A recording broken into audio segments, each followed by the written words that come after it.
9440. 4405. 944405. 19.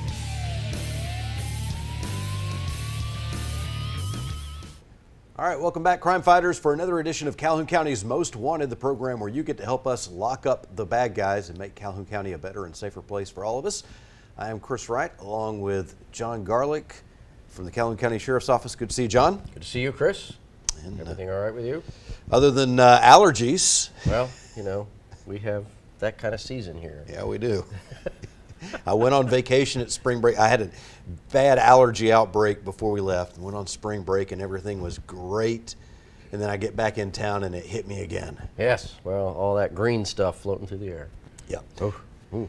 All right, let's talk about our viewers and the great work that they've done over the last week. A tremendous job as usual. 6 people brought to justice in the last week, bringing our count to 4,376.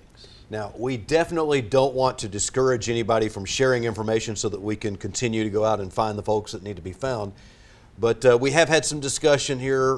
Well, it's been for a while now, but it's gotten at the top of the conversation again about the overcrowding issues, not just in Calhoun County, but statewide. As a matter of fact, we've had a couple of incidents here, not in Calhoun County again, but across the state, where some correctional officers have gotten hurt in the line of duty because of incidents with overcrowding. State Department of Corrections, their prisons, they had a couple of officers, 2 separate incidents, get pretty severely hurt. And, you know, unfortunately, that kind of stuff is happening more and more, and it's a function of the ever-increasing inmate population and the decreasing availability of people to work in corrections, which is really the employees in corrections is a function of economics. We have to have good quality employees to work, but the budgets dictated by the governments that handle those budgets hobble us in what we can pay. So we're not competitive with our pay. You know, you can either come work in the jail where you're at risk of getting hurt or beat up, or at least you're having to deal all day with somebody that has not made good decisions, somebody that you wouldn't necessarily associate with. You can do that job, or you can go down to McDonald's and ask if you want fries with that. And it's just not working. And we don't mean to be derogatory towards other jobs and such, and there are benefits to working at McDonald's. There are tremendous benefits to working with that. There's a need for corrections officers right now, and that's part of the overcrowding issues that we're facing. And Sheriff Wade is trying to work with legislators and others to find some solutions. Well, corrections is a career. It's a career path. If you go to work at McDonald's, you may have a career path to work up into management, but really I think most of their turnover is people coming in high school and in college. But corrections, like law enforcement, is a career path, and we want people who want to come to work, start their career, and stay in that field for their whole career. Well, you've got to offer a competitive pay for that kind of a career path. And unfortunately, budgets the way they are at levels don't provide that kind of volume of money to pay people that way. So we need to fix it, and I don't know how. That's not something we're going to solve here on the show today, but we may be able to find some more people. I'm sure that we will with your help. We're going to take a quick break, and when we come back, we'll have the first half of this week's lineup on Calhoun County's Most Wanted. And welcome to this week's edition of Calhoun County's Most Wanted. First up in our lineup this week, Ernest Collins. Mr. Collins, last known to be living in Ohatchee, he's wanted for probation revocation on forgery third. And take a look at Breanne Kellum. Miss Kellum, last known to be living in Ohatchee, she's wanted for probation violation on possession of a controlled substance. And here is Tylynn Sanders. Miss Sanders, last known to be living in Anniston, she's wanted on a probation violation for chemical endangerment of a child. Meet Justin Gunderson. Mr. Gunderson, last known to be living in Jacksonville, he's wanted on a probation violation for possession of a controlled substance. And this is Rodney Gann. Mr. Gann, last known to be living in Ohatchee, he's wanted on a probation violation for receiving stolen property first.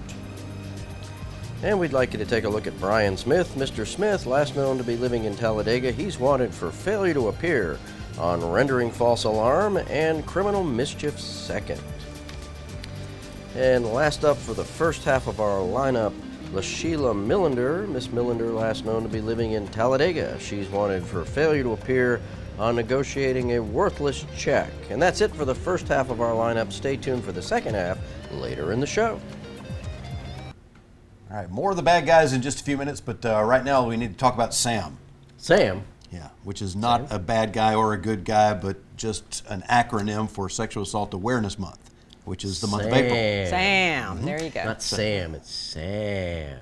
So we got two A's. We got to draw it out there. Yeah. Draw Sam. All right. Sam. Real So Southern. Susan and Trace from Second Chance Yeah. are Hi, here. guys. Hello. Hello. Busy time for you ladies. Oh my gosh, Sam is our Super Bowl. Like it's a big deal for the sexual violence office at Second Chance. It's huge. We've got so much going on. Well, and you got these swirly things on your shirt. We have Check swirly it out. things. Every year we're getting a new Journey for Hope shirt, and this is 2019 Journey for Hope. That's right. We've got the purple and the black model, but the most important color is the teal. The teal. So with the teal here, we just had, and I'm sorry folks, we've missed it now. You're too late, maybe next year. We had a Tealgate. We did. I've never tailgated before, but now I can tell everybody that I've tealgated. So this was a big deal. So everyone came to our office there at 617 Wilmer Avenue, and we had a cookout, and we really rocked the house. We estimate about 100 people there. Wow. It was just incredible for our little tiny office, and everybody was so excited to kick off Sexual Assault Awareness Month. And I was not there, but I heard many great things about that. You were with us in spirit. I was there in spirit, absolutely. I'm sure there's at least one person out there in the audience that's a skeptic like me and always looking for what in the world is that. What does a Tealgate do for sexual assault? Well, it's all about the community, isn't it? Exactly. Absolutely. Getting people involved so they're not nervous talking about this, because the statistics on sexual violence are just enormous, and if we're not having conversations about it, silence perpetuates the violence. And we've got to set up opportunities for those conversations, because we don't just walk up to each other when we see each other at the grocery store and start talking about sexual violence. It's not a topic that we want to talk about. It's not something that's going to come up easily, and we don't know who needs to talk about it. Exactly. In what way. And so events like this are those opportunities. Yes. From our count, we had about 11 different other community organizations and groups come out. We had so many people just having fellowship and enjoying each other's company and starting those conversations that were so important about Second Chance and what our services are. And it was great to hear people going like, well, we didn't know, but now we do, and now we're going to go tell other people. Making connections and having exactly. resources to refer to. That's the secret. there. Absolutely. Exactly. And even though Tealgate is gone, the month is just beginning, and we've got other opportunities, including this weekend. We absolutely do. This weekend is the 8th annual Journey for Hope Walk. And that's why we got this T-shirt here. That's it. Exactly. Oh my gosh, this is one of the most fun things I think Second Chance does, besides Christmas gift wrap and all of our activities in October. This month, like I said, is the 8th annual Journey for Hope Walk. We're going to take over the Chocolock Park's walking trail, and we're going to have different self-care activities set up all along the walking trail. It's going to be great. And there will be food. There really. I went down there, John, and was it last year or the year before I was there, or maybe both of them? We went down to Chocolock Park, and people may be thinking, okay, what's the vibe going to be like down at the park on this Saturday? And it was like any other Saturday, except a little bit more going on. And then over here in some corners, you've got some significant conversations going on. Yeah. But overall, it's a fun community vibe. Well, that's good. It's a perfect use for the park. So what kind of self-care health things are you going to have set up? Oh my gosh, we have been so blessed. We have the Anniston Youth Orchestra is going to be playing music for folks. Who knew there was one? And, they That's are so awesome. good. We have Jennifer White is going to be doing Zumba. We Yes. have Katie Beecham, who's going to be offering, she's a massage therapist who will be out there doing different hand and arm massages, which is very exciting. yeah.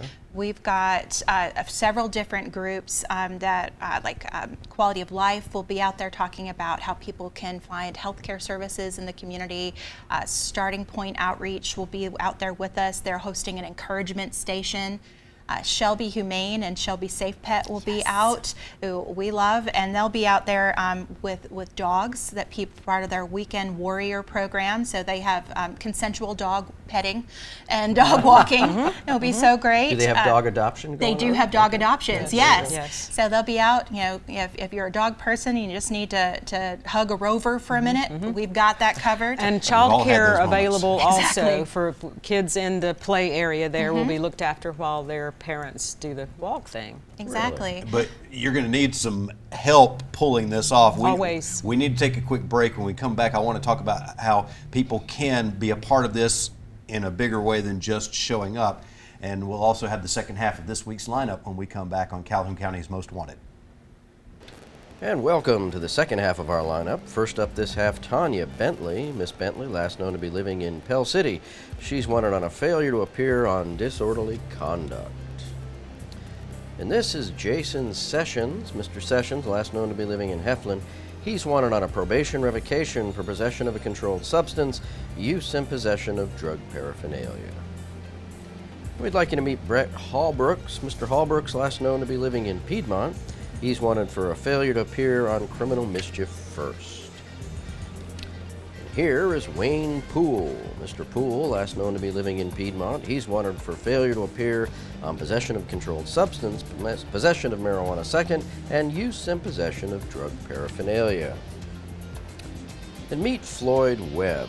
Mr. Webb, last known to be living in Talladega, he's wanted for non-payment of child support and failure to appear on child support. The face of a deadbeat dad. And last up in our lineup this week, Skylar Nicholson. Mr. Nicholson, last known to be living in Mumford, he's wanted for probation violation on possession of marijuana first. And that's it for the lineup this week. If you know the whereabouts of these folks, please give us a call at Crime Stoppers. That number, 256-238-1414. In a few minutes, we'll have our Crime Stoppers segment of the show. We'll talk about some unsolved crimes that hopefully you can help us with. Also coming up in just a little bit, we'll have our Crazy Criminal of the Week, and it's a good one this week. But John, right now we're talking about Sexual Assault Awareness Month. Sam.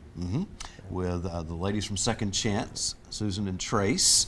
And we were just talking about the Journey for Hope walk at Choccolocco Park this coming Saturday and the opportunities that people have to get involved as volunteers. Yes, we absolutely need volunteers. We love it when people can come and help us set up, and we really love it when people can come and help us close down. And that's a big thing, because that walking trail is huge. It is. And dragging a folding table around that walking trail can take a minute. So it helps when we have more people to haul and move things. We've got people with bikes who will be going around and helping haul things that way, but we have at least one golf cart lined up, but it definitely helps to have people with some stamina to help move some things. And so the setup's going to start about 7:30. The event begins at 9. Food 11:30, and then we'll break it all down and wait for next year. Do people need to let you know ahead of time that they're coming to help, or can they just show up and help? It would be good to know who's coming. That would be super. If people can send us messages on our Facebook page, that's Second Chance Inc., that's very helpful. And that's the 2ND. The 2ND. If you just type in the letters SECOND, you're going to find a whole bunch of You're other going to find a lot of organizations. second chances. Yes. Yeah, you want to look for the number 2. So we always want to come up towards the top. There you go. But if they can look and send us a message there, or if they can send us an email, that would be great too. Or you can ring the office, that also- 256-236-7381. Exactly right. And what about the rest of the month? Oh my goodness. So we have a few other things cooking. We have an event that we've actually just had to postpone tonight called Lights in the Dark, but we will be moving it towards later in the month. Unfortunately, there were some unforeseen circumstances that had to postpone today. But that will be a Luminara service at the First Christians Church later on in the month, and that will have a really beautiful thing. We'll have 52 luminaras that represent the 52 forensic exams that people in our community had last year. So that's an awful lot, and we want to make sure that people know that we're honoring those survivors' lives. And really getting a chance to have some contemplation, because when we have these great events like Tealgate and Journey for Hope, we also want to make sure that we have some quiet too, and have space to really show how much we honor the lives of survivors. And then we have Denim Day is coming up on, what's the date on that? That is April 24th. April So, and that's 24th. going to be at Talladega College. So they're our great friends, and we absolutely enjoy them. So. And you can Google Denim Day and find out the significance of what that is. It's really powerful. Not just a day to wear blue jeans to work. Correct. Exactly. Ah, okay. All right, so very cool. Well, we appreciate the work you ladies are doing. You mentioned 52 forensic exams.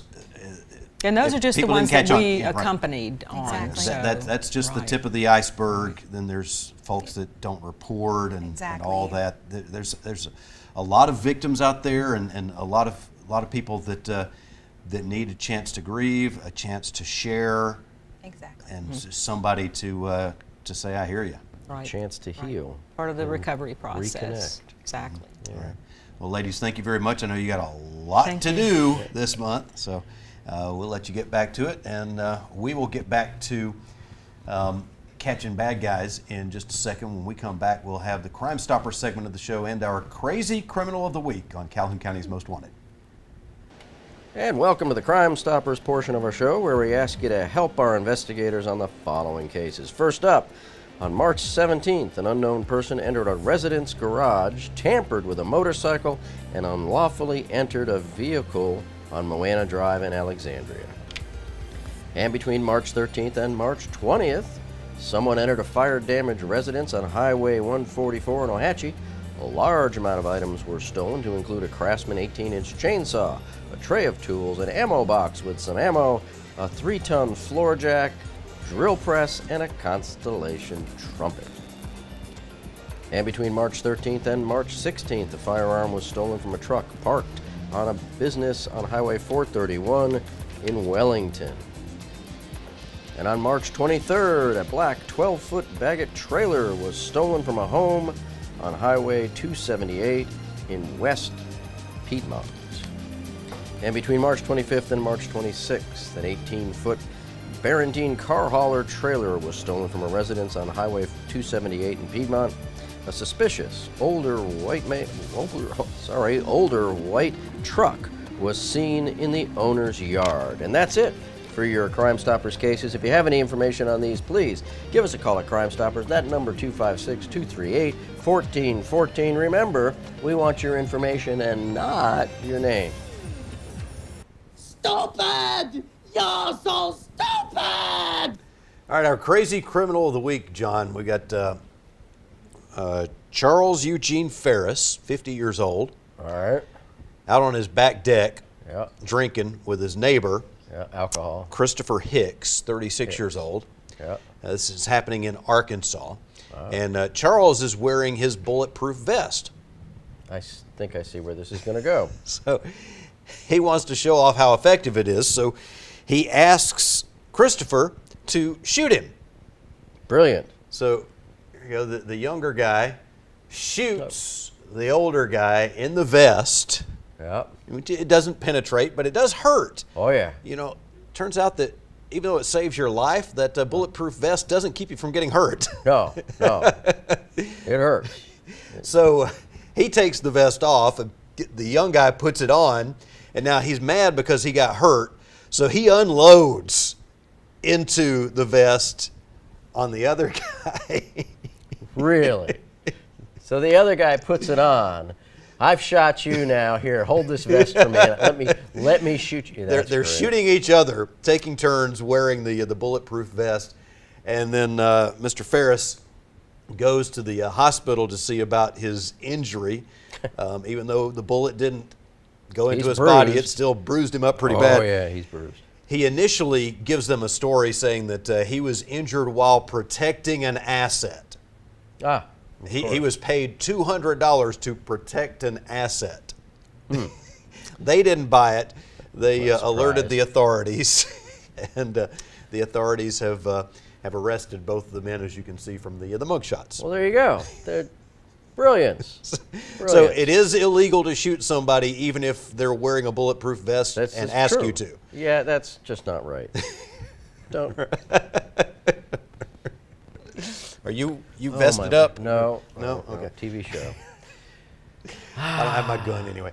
All right, that's all the time that we've got for you this week. We'll be looking for you again next week, but hopefully not in the lineup or thinking you're Superman with a bulletproof vest on Calhoun County's Most Wanted.